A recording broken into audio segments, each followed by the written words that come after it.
پاکستان تحریک انصاف نے 9 مئی کو ملک بھر میں احتجاج کا اعلان کر دیا ہے۔ خیبر پختونخوا ہاؤس اسلام آباد میں پارلیمانی پارٹی کے اجلاس سے خطاب کرتے ہوئے پی ٹی آئی کے جنرل سیکرٹری عمر ایوب نے کہا کہ 9 مئی کو پورے پاکستان میں پرامن اور بھرپور احتجاج کیا جائے گا۔ پارلیمانی پارٹی کا اجلاس خیبر پختونخوا ہاؤس اسلام آباد میں منعقد ہوا، جس میں ملک بھر سے ارکان قومی و صوبائی اسمبلی، سینیٹرز اور پارٹی قائدین نے شرکت کی۔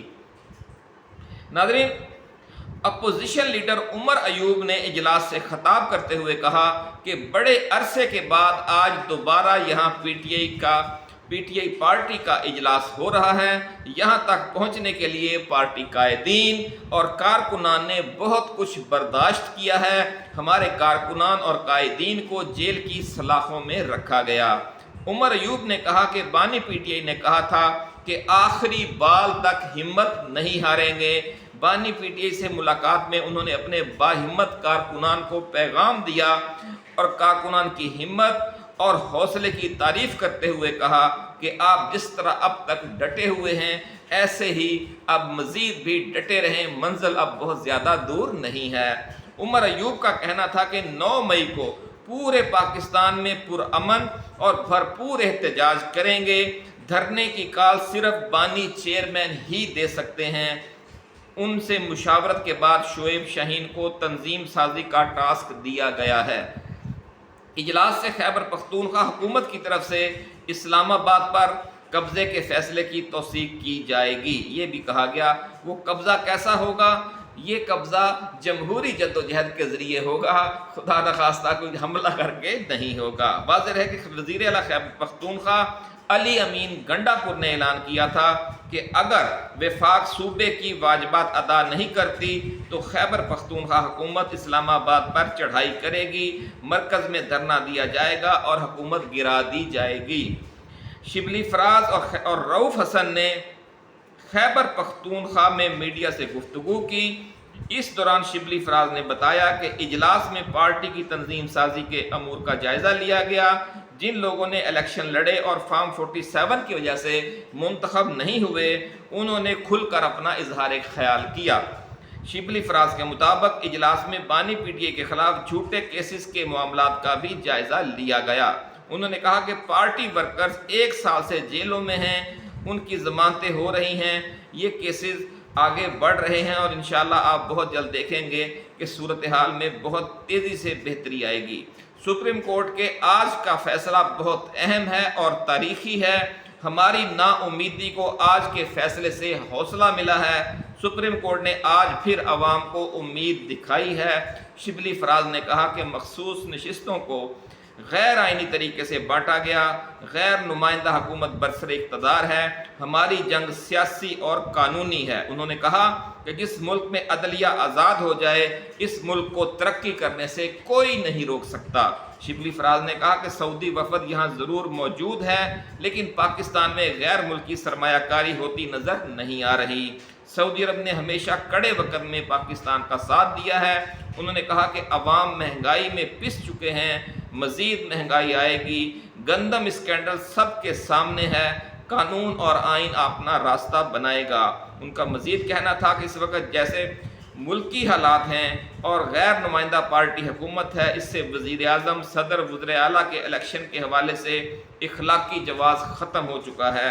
ناظرین، آج بڑی اہم خبریں ہم نے آپ کے ساتھ شیئر کی، ڈسکس کی، اور آپ نے دیکھا کہ گندم بحران کے حوالے سے جو صورتحال ہے اب وہ گونگلوؤں پر مٹی ڈالنے کی کوشش کی جا رہی ہے۔ گندم بحران کی تحقیقات کون کر رہا ہے؟ نواز شریف، شہباز شریف اور محترمہ مریم نواز شریف، یعنی جو لوگ خود ذمہ دار ہیں اس کے، جنہوں نے وعدہ کیا تھا کسانوں سے کہ ہم آپ کی گندم 3900 روپے من خریدیں گے، ایک دانہ بھی پنجاب سے ابھی تک انہوں نے نہیں خریدا اور مختلف بہانے بنائے جا رہے ہیں۔ اور یہ کبھی کہتے ہیں کہ جی نگران حکومت نے یہ کر دیا، کبھی کہتے ہیں جی بیوروکریسی نے غلط فیصلہ کر دیا۔ اور بھائی صاحب، جس کسی نے بھی فیصلہ کیا، آپ کے پاس پیسے موجود ہیں، بینک قرضہ دینے کے لیے تیار تھے، آپ نے گندم کیوں نہیں خریدی؟ پوری دنیا میں اگر بمپر کراپ ہو جاتی ہے تو قیمتیں گرنے کے لیے جو امدادی قیمت کس چیز کا نام ہے؟ آپ لوگوں کو بیوقوف سمجھتے ہیں؟ لفظ امدادی کا قیمت یا سپورٹ پرائس ہے ہی اسی چیز کا نام کہ جب کرائسس ہوگا حکومت خریداری کر کے بحران پیدا نہیں ہونے دے گی۔ جب کرائسس نہیں تھا اس ٹائم تو آپ زبردستی گن پوائنٹ پر لوگوں کی ٹرالیاں چھین کر گندم خرید رہے تھے، ڈاکو بنے ہوئے تھے آپ، اور جب وہ سپورٹ پرائس تھی وہ تو ڈکیتی پرائس تھی جو آپ نے پچھلے سال کی۔ اب جب سپورٹ پرائس دینے کا ٹائم آیا ہے آپ بہانے بنا رہے ہیں۔ خدا کا خوف کریں کہ یہ سپورٹ پرائس کا مطلب ہی یہی ہوتا ہے کہ کاشتکاروں کو جب ملک میں بحران درپیش ہوگا، عالمی مارکیٹ گر جائے گی تو حکومت سپورٹ پرائس دے کر کاشتکاروں کو دیوالیہ ہونے سے بچائے گی۔ یہ چھوٹا سا مسئلہ ہے، اب انکوائری کی جا رہی ہے، ذرائع کہہ رہے ہیں، لیکن جو اصل انکوائری ہے وہ پی ٹی آئی ہی آ کر کرے گی، یہ ہم آپ کو بتا دیں۔ اسی کے ساتھ ناظرین اجازت دیجیے، آپ اپنا خیال رکھیے گا، اللہ حافظ۔ پاکستان زندہ باد۔